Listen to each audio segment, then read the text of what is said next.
శ్రీ సాయి సచ్చరిత్ర అధ్యాయం 10. శ్రీ సాయి సమర్థుని మహిమలు. శ్రీ గణేశాయ నమః. శ్రీ సరస్వత్యై నమః. శ్రీ గురుభ్యో నమః. శ్రీ కులదేవతాయై నమః. శ్రీ సీతారామచంద్రాభ్యాం నమః. శ్రీ సద్గురు సాయినాథాయ నమః. ప్రార్థన. సర్వలోక హితరతుడిని, బ్రహ్మస్వరూపంలో నిత్యస్థితుడిని ప్రేమభరిత చిత్తంతో నిరంతరం స్మరించాలి. ఎవరిని స్మరించినందువల్ల జనన మరణ చక్రం నుండి విముక్తులమవుతామో అతనే మనకు సాధనాల్లోకెల్లా ఉత్తమ సాధనం.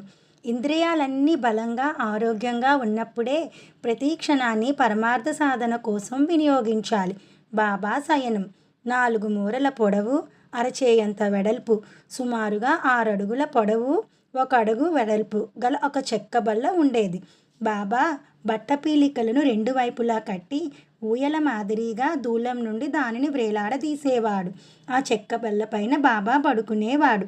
మట్టి ప్రమిదల దీపాలు అతని తల వైపున, పాదాల వైపున వెలుగుతూ ఉండేవి. అతను ఆ బల్లపైకి ఎప్పుడు ఎక్కేవాడో, ఎప్పుడు దిగేవాడో ఆ విషయం ఎవ్వరికీ అర్థమయ్యేది కాదు. బాబా దానిపైన తల వంచుకొని కూర్చునేవాడు లేదా పడుకునేవాడు. అతను పైకి ఎక్కేటప్పుడు కానీ క్రిందకి దిగేటప్పుడు కానీ ఎవరూ చూసి ఎరుగరు. అనిమ, మహిమ, లగిమ, గరిమ మొదలైన అష్టసిద్ధులు, నవనిధులు బాబా ప్రక్కన చేతులు కట్టుకొని ఆజ్ఞ కోసం ఎదురు చూస్తూ నిలుచునుంటాయి. అయితే కేవలం సిద్ధులు, శక్తులు గలవారిని మహాత్ములనరు. రావణాది రాక్షసులకు బాబా కన్నా ఎక్కువ సిద్ధులున్నాయి, కానీ వారిని మహాత్ములనం. రామునికి ఏ సిద్ధులు లేవు, కానీ మనం రాముని దేవుని అంటాం. ఆత్మజ్ఞానులనే దైవం అనాలి. బాబా వర్తనం. బాబా క్రిములను, చీమలను, పందులను, కుక్కలను, మనుషులను కూడా వారు గొప్పవారైనా అల్పులైనా, వారు రాజులైనా పేదలైనా అందరినీ సమదృష్టితోనే చూసేవాడు. అంతరంలో బాబా నిస్సంగుడు, ఉదాసీనుడై ఉండేవాడు. బాహ్యంగా లోక సంగ్రహ ఇచ్చ అతనికి ఉండేది. అంతర్గతంలో పరమ నిష్కామి అయి ఉండేవాడు. బాహ్యంగా భక్తుల యందు రాగపాసబద్ధుడై ఉండేవాడు, ఆసక్తి కలిగి ఉండేవాడు. అంతర్గతంగా బాబా అత్యంత నిష్కాముడు, బాహ్యంగా భక్తార్థం అతి సకాముడు. అంతరంలో నిజశాంతి ధాముడు, బాహ్యంగా ప్రకాశ సంతప్తుడు. బాబాకు కోరికలు ఏమీ ఉండేవి కాదు. భక్తుల క్షేమాన్ని మాత్రమే కోరుకునేవాడు. తనలో తాను బాబా పూర్ణ శాంతుడై ఉండేవాడు. భక్తులను సరి అయిన మార్గంలో పెట్టడానికి కోపాన్ని ప్రదర్శించేవాడు. అంతరంలో పరబ్రహ్మ స్థితి, బాహ్యంగా పైశాచ వృత్తి ప్రదర్శన. అంతరంలో అద్వైత ప్రీతి, బాహ్యంగా విశ్వజంజాట నటన.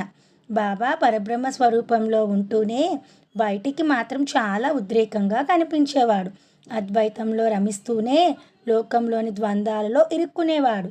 బాబా కొన్నిసార్లు జనులపై అత్యంత ప్రేమ చూపేవాడు, మరి కొన్నిసార్లు వారిని రాళ్లతో తరిమేవాడు. కొన్నిసార్లు తిట్లు, శాపాలు, బూతులు కురిపించేవాడు. కొన్నిసార్లు ఆనందంతో కౌగలించుకునేవాడు. ఈశనాతీతుడు బాబా.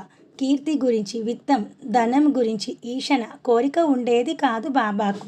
కేవలం ప్రాణరక్షణ కోసమే భిక్షాచర్య చేసేవాడు. ఇలా బాబా సదా యోగస్థితిలో ఉంటూ గాలం గడిపేవాడు. ఇంద్రియ విషయాల నుండి పూర్తిగా ఉపరతుడై ఉండేవాడు.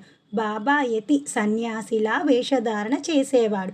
అనుక్షణం అతని పెదవులు అల్లా మాలిక్ అనే నామాన్ని జపించేవి. బాబా నిర్వాణం. బాబా తన పార్థివ దేహాన్ని 1840 శక సంవత్సరం అశ్విని మాసం విజయదశమి సుముహూర్తంలో వదిలివేశాడు. తన స్వస్థానానికి వెళ్ళిపోయాడు. 1910 అక్టోబర్ 14. అలా బాబా జీవించిన కాలం ఆయుష్ 80 సంవత్సరాలు. అతను జన్మతిథిని సుమారుగా 1760 శక సంవత్సరం 1838గా నిర్ణయించవచ్చు.